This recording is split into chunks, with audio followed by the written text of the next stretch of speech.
In this video, I want to talk about some variables, and what I'm going to talk about is Typedef, Struct, and Union.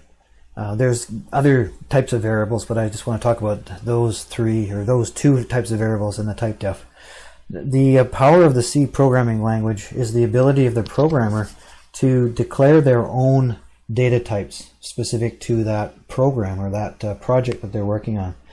And the compiler directive that does that is called Typedef. And I'll show you how to use it in a moment here.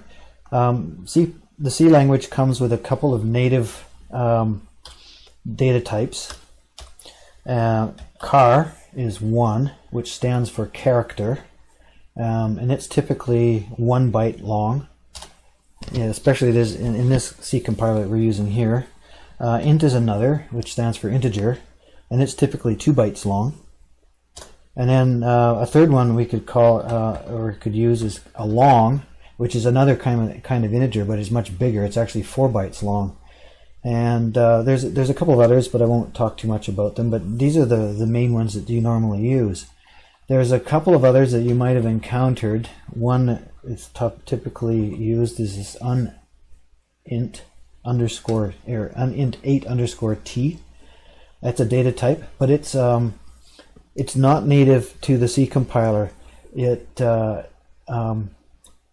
been redefined, and what it comes from using this declaration here, Typedef.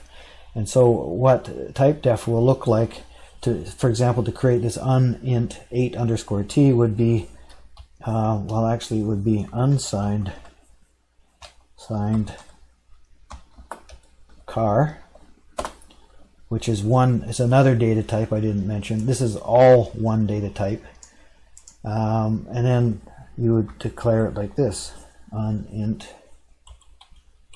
where are we here, 8 underscore t. So that's how you use the Typedef. So what I've done is I've created a new data type, this one, unint 8 underscore t, and it's equivalent to an unsigned char.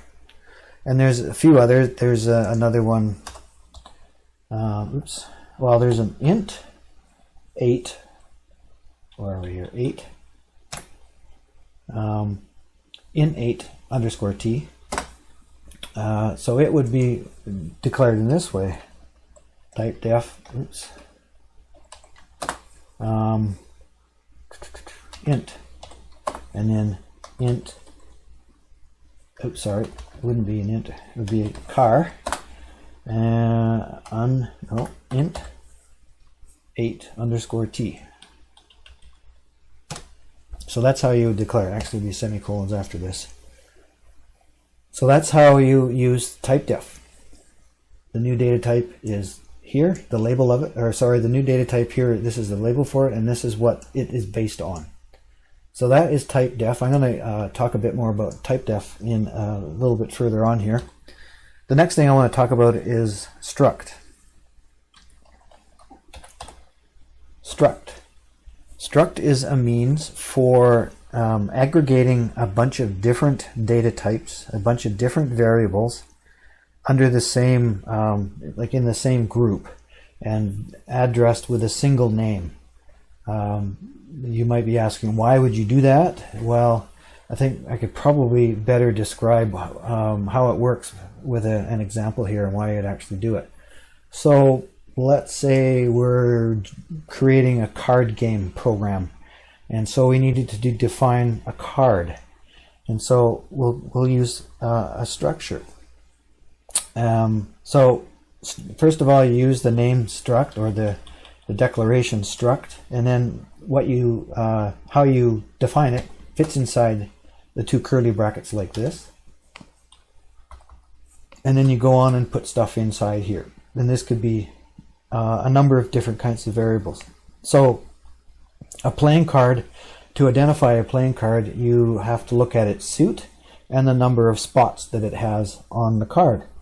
So we could declare 2 different variables under this struct. Actually, you need to give the structure a name, so we'll call it card. And inside it, it's going to have 2 members. members of the structure. So the first member would be, let's say, suit. So it can be a car. We don't need a very big amount of storage to hold the number of suits, since there's only 4 suits. And then we'll call it suit. And then the number of spots on the card would be, well, again, we could use a car to store the number of spots, because the car is still 8 bits, and that's 256 different numbers in there. But just for example's sake, I'm going to call it an int instead, and spots. So now I've declared a structure called card, and it has 2 elements inside it, or 2 members. One is suit and one is spots. And now what I've done here is just told the compiler how to address a structure called card. I haven't allocated any memory, and I haven't generated any code. Now if I want to use this structure and create some variables that are like that, so this is how I would do it. To create a variable and actually assign some memory, well, first of all, we can talk about the memory. This is going to assign a total of 3 bytes, because there's 1 for the car and 2 for the int. It's going to assign 3 bytes. They're going to be one right after the other in memory, and car will be in the lowest value of the memory. Say the memory started at 0, for example, so car would be at address 0, and int would be at address 1, and the upper byte of int would be at address 2.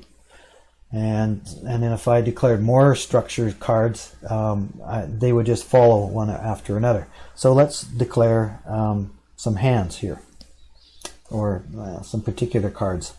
Say we've got a couple of players, Jack and Jill, and they each have a card. So struct card,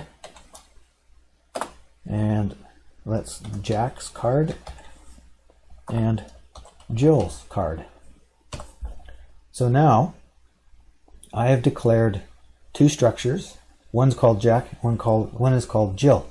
And I have now assigned, or told the compiler to actually put aside some memory for those 2 structures. And now I can do something with those structures. The neat thing about this is that it's easy for me as a programmer to access the elements of, or the members of each of those structures. And then the compiler sits down and figures out what the actual addresses are and does it all for me in the background. I don't have to think about that. So if I want to give, say, Jack drew a card, and say he got the 9 of hearts, so we could say Jack's card, and to address the suit we would put a dot. And you noticed here that the virtual assistant here has brought up the 2 names of the 2 elements of that structure, because it knows that Jack is a structure of type card, and it has these 2 elements, spots and suit. So I want to assign a value to suit, and then I just type in suit, and now I can go equals, and suit is equal to, let's just say somewhere in the beginning of my program I've done a definition, a define, and heart is 0. What's the next in the sequence of cards? I can't remember. Clubs, I think, is next. I'll make that a 1. And diamond. Oops. Diamond. That's a 2. And lastly, a spade. Spade is 3, just for the heck of it. So now Jack has drawn a card, and the card has a suit of hearts, and Jack's card is, say, the 9 dot, is it going to come up? No, spots, there it goes, equals 9. So Jack's card is the 9 of hearts, and say Jill drew 2 of spades. So Jill dot suit of spades, SPADE, oops, and is that correct? I don't know why the virtual assistant is giving me a problem here. I'm not sure. Let's keep going. Suit can be, yeah. Anyways, let's keep going. Jill dot spots equals, what did I say, a 2? Doesn't matter. So anyways, very simple illustration of how to how to define a structure, how to name the elements within the structure, and how to access, or how to assign memory to that structure, and then how to access those memory locations. Now, I could put any kind of data type in here. I can also put in here another structure. So you can have structures within structures, and they can go many, many layers deep. And to access those additional layers, you would just put another dot and then the name of that next layer. And I'll show you in an example how it works. Did I spell suit incorrectly? Yeah, it's got an E at the end here. That's actually sweet. How do you spell suit? Anyways, irrelevant. Kind of a misspelling here. We'll call it, you know what I meant by suit here. I'm an engineer. I'm not a literary person, so my spelling's terrible. But you get the point. So that's structure. The next thing I want to talk about is a union. And a union is very similar to a structure. It's declared in the same way. It uses the same curly brackets, and you put a bunch of elements inside it. But now a union gives me the ability to access the same area of memory in a number of different ways. And what would be a good example for this is say we're reading an analog to digital converter from the microcontroller. The analog digital converter is 12 bits wide, or I think, no, it's 10 bits wide in the ATmega, and so that requires 2 bytes. And so in order to get the full value of the A to D converter, you have to do 2 reads. So I can declare a union that will access the 2 areas of memory in 2 different ways. So I want to access the 2 individual bytes, say A to D least significant byte, and then, oops, sorry, I have to do this again. This one's going to be a struct.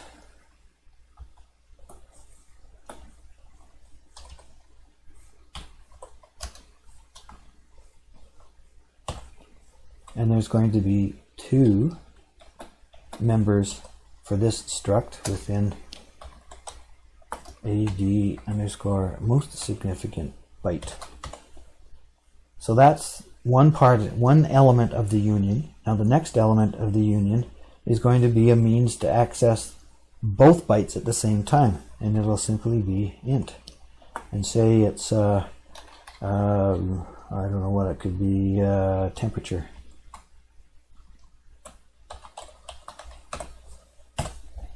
Or something that represents temperature. So now that's how I've declared a union. And I have to give it a name as well. Let's just call it temp, for example. So I've given it a name now, but again, as with the structure, I have not assigned any memory. So we haven't used up any RAM yet, nor have I created any code. We haven't used up any flash yet. Now when I show you how to use it, it's the same way as you do up here with the struct. And so I will call it, well, first of all, I've got a union. Union. Give it a name. AD temperature.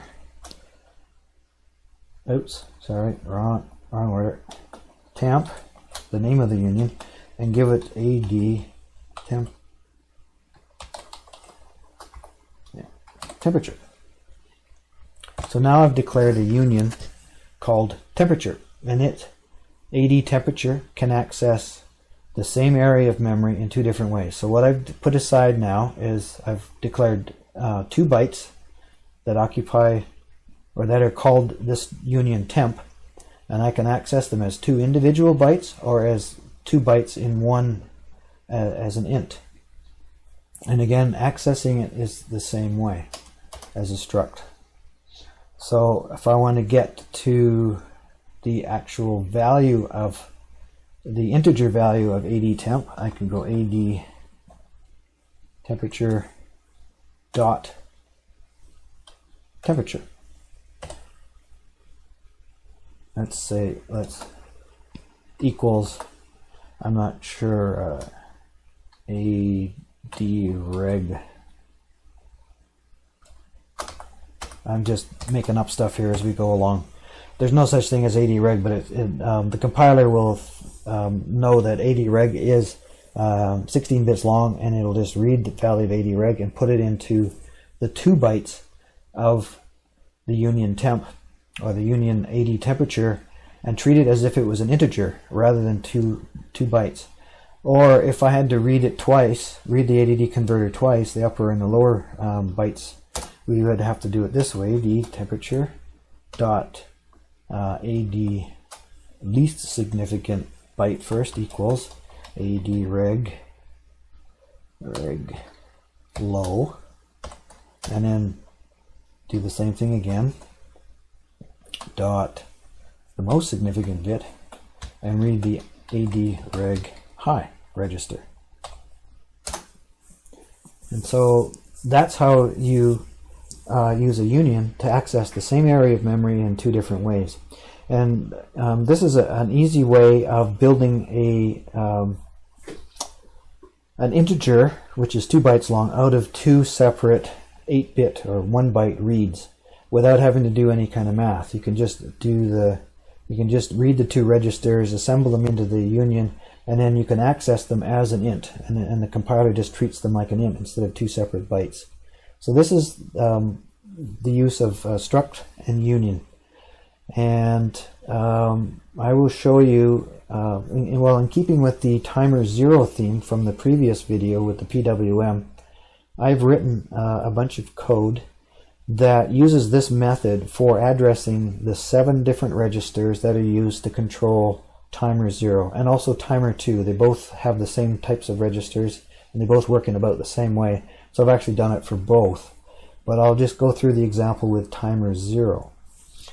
So let's look at the .h file for timer 0, and here's the first union for looking at the first register. So let's have a quick look at the spec sheet for the ADD or for the ATmega, and we'll look at the different registers in the timer 0.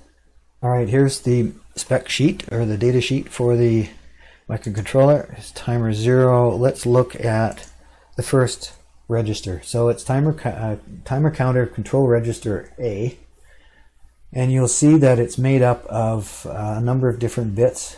2 of them aren't used, but the rest of them are, and this is a low order bit all the way up to the high order bit. And what I've done with my structure, or actually the union here, is first of all I'm declaring these members to access specific bits within that register. So this WGM0L or low corresponds to these 2 bits here. And so what I've done is I've told the compiler, I put a semicolon here and told the compiler that I'm interested in addressing only these 2 bits and give them this name here. The next one here does not have a name, and because it's unnecessary to name it, because we're not going to do anything with these 2 here, they're not used. And then you look here, there's COM B and COM A, and COM 0B and COM 0A, again 2 bits each. So I've declared these members of this structure, this little structure within the union, to be addressing a couple of bits at a time. Now I want to be able to address the whole register as a unit and not just bits at a time, so that's where the union comes in. And now I've declared the next member of the union as reg, which addresses the whole all the 8 bits all at once instead of just 2 bits at a time like I've done here. And I've also declared another union for the control register B, And I've done that for all of the 7 registers in the timer counter. Now let's go back to this beginning here. You notice I also used the Typedef here. So what I've done is I've declared my own data type specific to this program, and I've called it timer counter 0, timer control register A type. And I've done that for register B. And now for the other 3 registers, timer counter and the output compare registers, we're not accessing any of the bits in them. We want to access them as a complete register. So I've created my own Typedef again, just for the whole register. I haven't declared another structure, so there's no need to do a union here. I've just made them as one 8-bit, unsigned 8-bit entity for these 3 registers. And then for the next 2 registers, the interrupt mask and the interrupt flags, again, I've addressed the bits in the 2 registers. So if we look at those ones, timer mask, you can see again we've got these 3 bits starting with the lowest ordered bit going up to bit 2 here, and I've addressed them 1 bit at a time, and then the last 5 bits we're not using, and so I've just left them here. And again, I want to be able to access all of the bits as a single 8-bit entity, and I just called it reg. And again, it's a Typedef. Now I talked about hierarchy, so here is where I'm getting into another level of hierarchy in terms of the structure.